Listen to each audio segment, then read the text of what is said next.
Bama and LSU. We're going to give you a preview of this matchup, and things have certainly changed a lot since they scheduled this game at the beginning of the season. Great to talk to Chris Lowe. Guys, thank you for hanging here on the Bama Tailgate Show. Like, subscribe, thumbs up. Let's get the show started.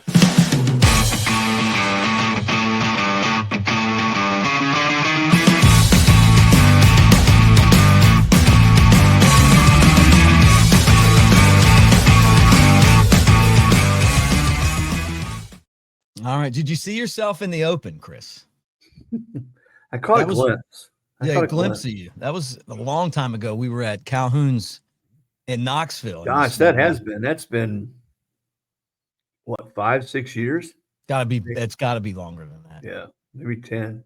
Yeah, maybe 10. Man, I tell you what, time flies.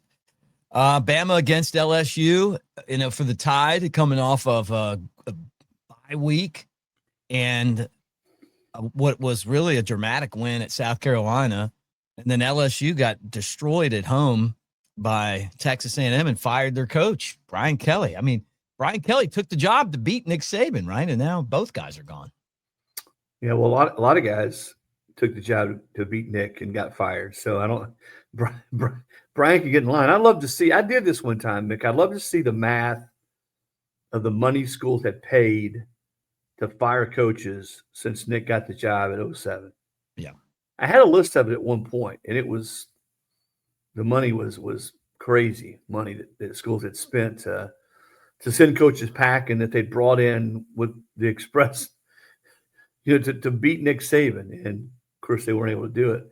Just the number of coaches who come and gone from 2007 to, let's see, next 23, the number of coaches who came and went in the SEC during that time frame is staggering.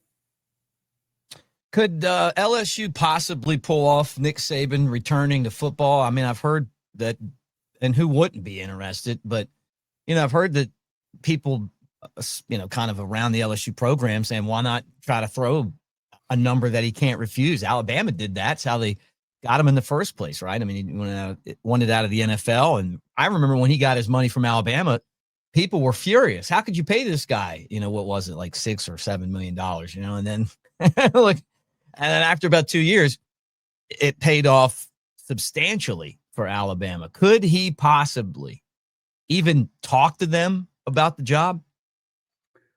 Three things. Number one, Nick doesn't need any more money. He got plenty of money. I guess there's always more money per se, but I don't think Nick needs any more. I think he's doing well. I think Aflac and what he made at Alabama and all the other commercials he's done, he's doing quite well. Number two, Nick turns 75 on Halloween, which means, I think that's right, which means he would be, 76 next year, or he'd be 75. I think he's probably is past the point of no return of coaching.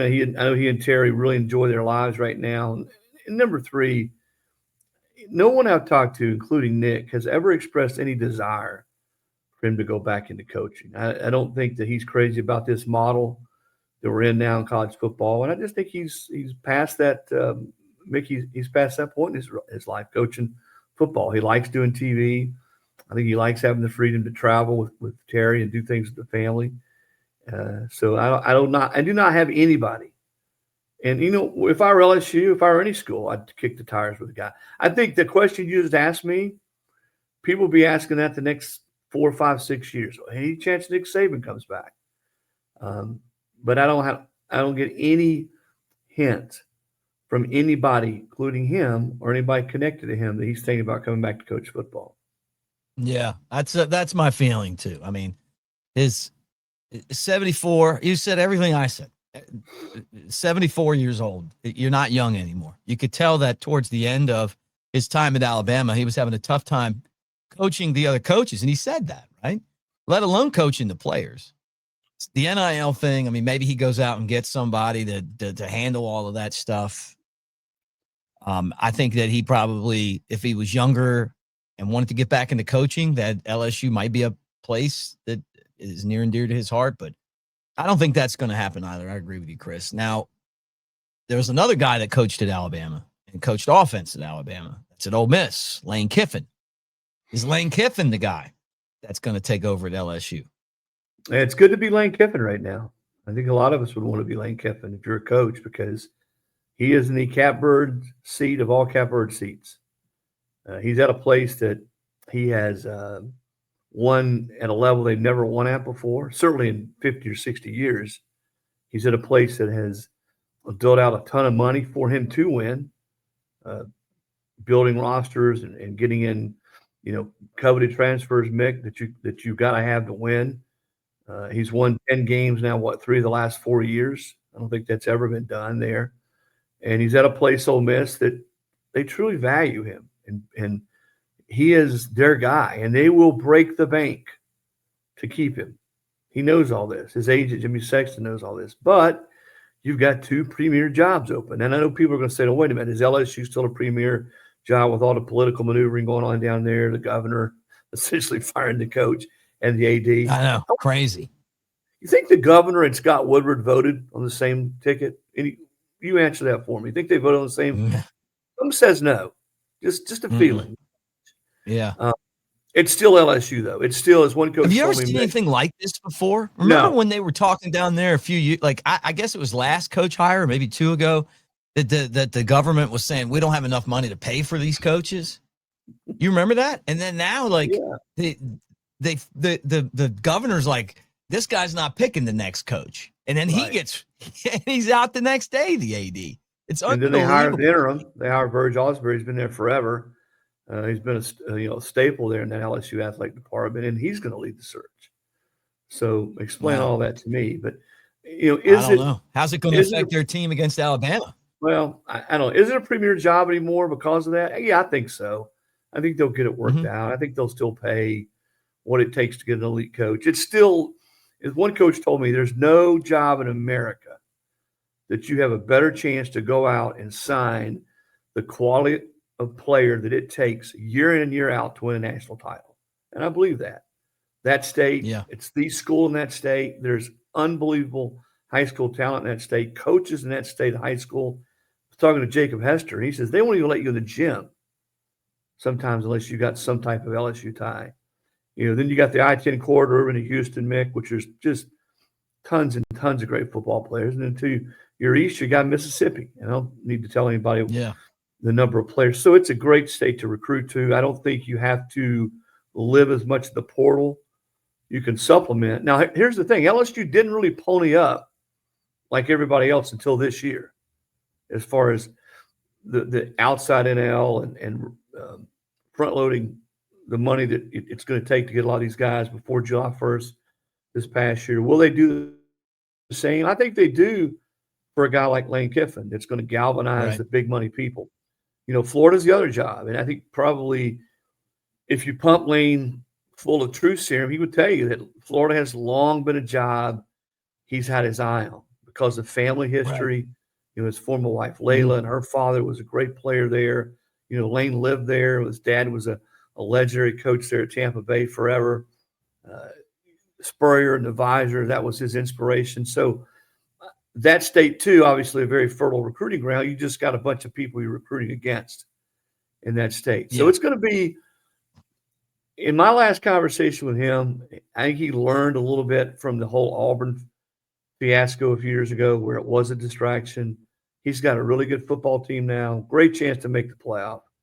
I think he's going to do everything and anything he can not to let that derail what they've got going. Will he be at Ole Miss next year? I know everybody wants to know that. I think the answer is going to come. I think it's going to come pretty clear in the next 2 to 4 weeks what he's going to do. But, boy, he's got a lot of options. Yeah. Well, a very, very smart man once said the grass is always greener over the septic tank. And kind of feels like this. Ole Miss has been really good to him. You can win the national championship there.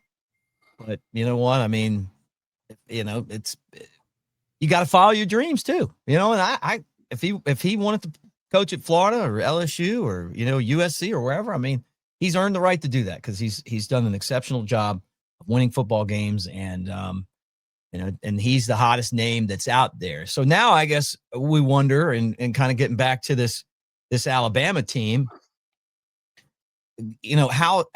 who are they even going to face? I mean, this is so interesting because I've looked at it in a couple different ways. One way is, well, LSU's in turmoil right now. The coaches know that they're not going to be there. It's an audition. The players, they lost Brian Kelly's job. They didn't win. And some of them may like him. Some of them may not. How focused are they going to be to take on Alabama? That's one side of it. Then I look at it the other way, and I'm like, and basically don't feel like they're going to be focused. And the other part of me is like, hey, you can do whatever you want. I mean, you can throw caution into the wind. I mean, who cares, right? And sometimes teams like that are dangerous. Both schools, Mick, have had 2 weeks off too. That's the thing, that sometimes it's good, sometimes it's not so good. I think if you look at it from LSU's perspective, things have just continued to swirl for a long period of time. And it's going to be, probably for a lot of those kids, it's going to seem like ages that they play a football game again after the disaster. I was there in Tiger Stadium for that A&M game, and that place was a ghost town in the fourth quarter. I mean, those people were gone. And then you go through what you did the next 3, 4, 5 days. The governor, Kelly getting fired, Woodward getting fired, naming a new interim coach, a new interim AD. It's just a lot to take in if you're 20 or 21 years old. How do they respond? I don't know. I'd say it'd be difficult going into a game like this in Tuscaloosa. You got to think Alabama's smelling it right now. They're tasting it. Mm-hmm. It's a football team that's been through the grind. I was texting with Kalen DeBoer, and I don't know. Well, it's never been done in the history of the league that an SEC team has won 4 straight games against 4 straight ranked teams without a bye. And then you go into your 5th straight league game at a place that's really hard to play at. We talked about this last week, and you just sort of saw it coming that the Gamecocks would play one of their best games, and Alabama would probably be on their heels a little bit. It's just hard until you've done it and you've gone through 5 straight weeks of playing SEC games, and that 5th game is on the road against a team that you can make their season if they beat you. A team that has won some big games under Shane Beamer there at Williams-Brice Stadium. I just had a feeling it would be a fourth quarter game, and it was. And I'm not so sure. Coaches never like to be pushed into the fourth quarter, but I think that was a good thing for this Alabama team to get pushed like that, to have to come from behind, to not play your A game, but still win. You get a week off, you get an extra week. Now you hit the stretch drive, and that you've been able to win football games and find different ways to win football games. And I can't you think of one word when people say, what's one word to describe this Alabama team over the course of the season? To me, it's just resilient. I don't think anybody would have thought after that FSU game, and I'm sure a lot of Bama fans are saying, how in the hell do we lose to Florida State? But part of that's just college football. You know that. It's unpredictable. Yeah. What a team looks like in September is different than what it looks like in November. And I think this is to me the real version of Alabama, what we're seeing right now. This is what I thought after going down there and watching them practice the preseason and talking to Kalen and talking to Kane Womack and talking to Ryan Grubb and all the people on that staff, talking to players, Tim Keenan and all those guys, Ty Simpson. This is what I thought we would see. I thought we would see a top 5 team. Yeah. And that's what they are right now. Yeah. How good's Ty Simpson? You think he's going to win the Heisman? Well, he's my pick. We don't, I know this is a cliche. I've used it before. We don't declare winners 100-meter dashes at 70-meter mark. But if we did, he'd be my guy. It'd be pretty close right now among Ty and Marcel Reed and Fernando Mendoza at Indiana. All 3 of those kids are playing at a high level at the quarterback position. Yeah. And the funny thing is, I don't know that any 3 of those you would point to and say this guy's a definite can't-miss first-round pick in an NFL draft, but they're all 3 really good college quarterbacks who are playing that way right now. Yeah, no doubt. I've really been impressed with the leadership, his ability to hang in there, his toughness, and I look at this team and I'm like, that's really interesting to see what's going to happen here. I mean, just these final 4 games, LSU without a coach. I call it the headless tiger. Then you got Oklahoma and their defensive line. They're going to give Bama some trouble. And, you play the easy one, and then you got Auburn down there, which is going to be a war. I mean, that's just some tough games to have to win, and but they're all winnable for these guys. I mean, I feel like they can beat anybody. This is another one of those opportunities for Kalen DeBoer in this team to kind of shed the issues that they had last year, because when they had a chance to let up, they let up last year. And you wonder that South Carolina game, it felt like they were tired. We talked about this. You knew they were in everything that we thought it was. Except I still can't believe they came back to win. I mean, it's really they looked heavy-legged. I mean, they didn't have that burst I think we'd seen in a lot of those games. But I wasn't surprised by that. I bet you if you pin Kalen down right now, he'd tell you the same thing, that he had a feeling something like that might happen. But you got to come back and win those games. You got to, when you don't play, when you're not your best, you don't have your fastball. I mean, you're a baseball guy.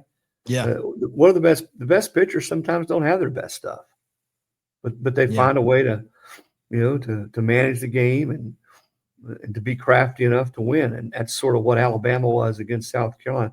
They'll be favored in every game they play the rest of the way. Yeah. And let's remember, when they were bad last year, it was away. It wasn't in Bryant-Denny Stadium. You really didn't see that version of Alabama at home. And I think getting Oklahoma and getting LSU at home. Now, the Auburn game, all bets are off. I mean, and I hate to use that cliche about the Iron Bowl, because you could have said that for 50 years. But I look at it this way. Remember, that may be a game, where's Hugh Freeze at that point? Is he coaching for his job? Has he already been fired? I mean, you don't know. But that's a game the last two times in the Plains that Alabama was outplayed in both of those games and somehow miraculously won. The 4th and 31 throw 2 years ago. I know Auburn people hate to hear those numbers. We call it Gravedigger. Yeah, the Gravedigger. And then Bryce Young driving 90 yards in the last, a minute and 20 of the game, regulation. And they play 4 overtimes and Bama wins. So I think this Auburn team, they're going to play, even though they haven't been able to win close games. And I want to, again, preface this, Mick. I don't know where this team will be physically and mentally when they play, but I do think they're more talented than those last 2 Auburn teams that Alabama beat barely on the Plains. So that's another game that, you talk about what they got left. If I'm looking at it through Bama eyes, Bama perspective, that's the one that might worry me some. Mm-hmm. Well, Chris, you're part of On 3. You guys do a great job. And I got to tell everyone at On 3 that does the recruiting. I've had some great guests come on from On 3 to talk recruiting. And, man, it's been so much fun working with you guys, just having you on as guests and everything. So how can people find your work, and what are you working on right now? Yeah, we use on3.com. You can catch us there, on Twitter. Tons of things. And great teammates. Andy Staples and Ari Wasserman and Brett McMurphy and Pete Nakos.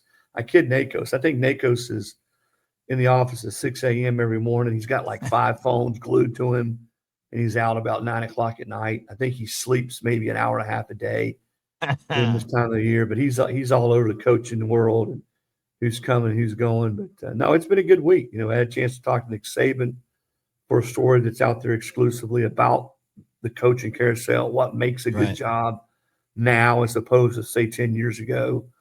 We did our best and worst of October today. Best plays, players, moments, coaches, some of the worst too that's out there. So I and had a chance to sit down with Ryan Day, Ohio State's coach, for a piece I did on him and just sort of where this program is after last year's. I don't know that I've ever seen a season quite like that, where a coach is just absolutely skewered after losing to a rival. They were ready to run him right out of town. Remember the old stories about when Bill Battle was at Tennessee, they'd call moving vans to his house. I think it was even worse than that for Ryan Day. And then they get in the playoff and they blow everybody's doors off. And now they haven't lost since that Michigan game, and number 1 in the country. So I had a chance to sit down with him and do a story. So a lot going on, but it's been a lot of fun. And, man, if you're a college football junkie, I would strongly encourage you to go to On3, get a subscription, because there's something for everybody every single day. Yeah, I've got a subscription. Love it. Hey, guys, brought to you by New Life Art. Don't forget, the crispy screen is coming. It's going to be out really soon. There it is in black and white. That is Caden Proctor's rumbling reception and first down run against the Georgia Bulldogs. That and all these great prints. And also for the LSU week, we've got Heisman Heights. It's the catch that Smitty made down at LSU. 30% off when you use our promo code Bama Tailgate. We're also presented by Pearl River Resort over in Philadelphia, Mississippi. The Azaleas, the Oaks, 2 amazing golf courses right there at Dancing Rabbit. And appreciate those guys so much. We're going to be there in a couple of weeks. We want you to come hang out or just go on your own. But Vegas-style sports book right there, Timeout Sports Lounge. Here's the guy to tell you all about it. You know this guy. Chris, thank you. Let's put a little Jay Coker on. I may not suit up on Saturdays anymore, but I'm still in the game. Let's roll. In here, I call the plays, make adjustments, and lay it on the line. Want to feel that fire, that rush? Then you've got to get in the game. I used to say it in the tunnel, and I still say it now. Let's roll.